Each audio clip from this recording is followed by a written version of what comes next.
नमस्कार मंडळी। तर आमच्या केळीला नुकताच हा कोका धरला होता, म्हणजेच केळफूल।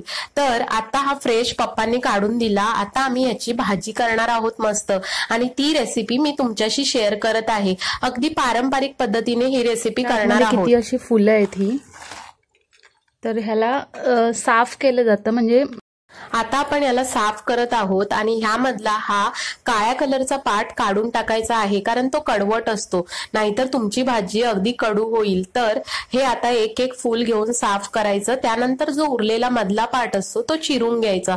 त्यासाठी हाताला तेल लावा हा, कारण चीक लागतो हाताला।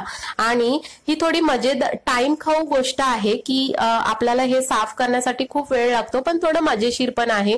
गप्पा मारत मारत मी आजी बरोबर ही केळफूल साफ केला आज। तर हे सर्व बघा, ही सर्व घाण असते त्याची, काढून टाकलं जाते हे सर्व। आता आजी हे साफ करतात।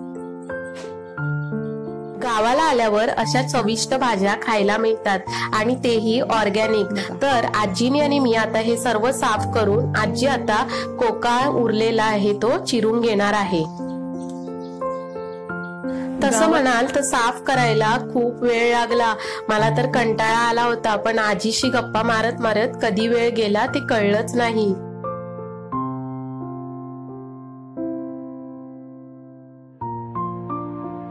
उरलेला कोक्याचा पार्ट आहे तो आम्ही आता चिरून घेतोय मस्तपैकी।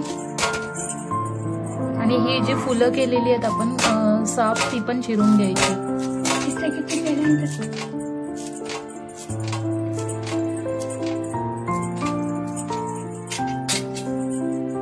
आता आपण याला एका टोपात टाकत आहोत, ते शिजवणार आहोत ती भाजी।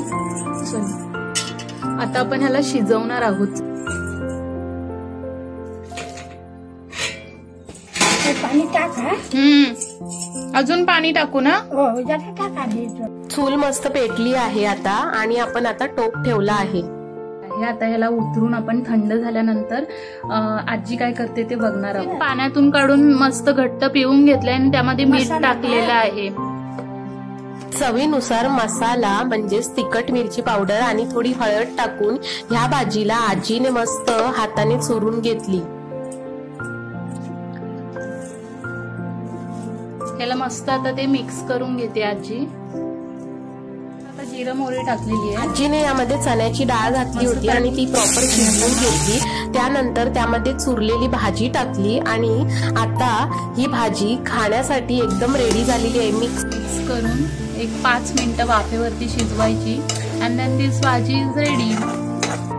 तुम्ही ही भाजी नक्की करून बघा, आणि मला कमेंट बॉक्स मध्ये सांगा की तुम्ही केलेली ही भाजी कशी झाली होती।